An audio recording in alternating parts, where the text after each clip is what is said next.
ஜனநாயகன் முதல்வர் ஆவாரா? ஜனநாயகன் முதல்வர் ஆவார்.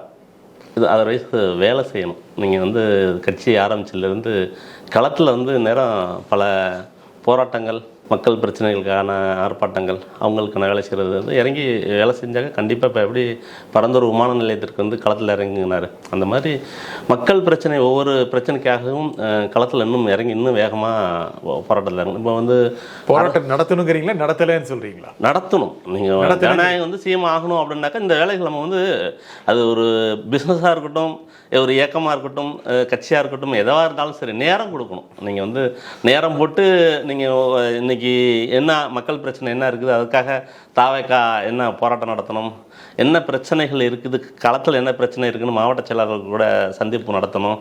அந்த மாதிரியான சந்திப்புகள் நடத்தினாக்க கண்டிப்பாக ஜனநாயகர் முதல்வராக ஆக மாட்டேங்கிறீங்க. ஆமாம், நீங்கள் யாருமே இருந்தாலும் சரி நீங்கள் வேலை செய்யணும்ல, களத்தில் நீங்கள் நின்று வேலை செய்யணும், மக்கள் வேலை செய்யணும். அது செய்தால்தான் இதெல்லாம் நடக்கும்.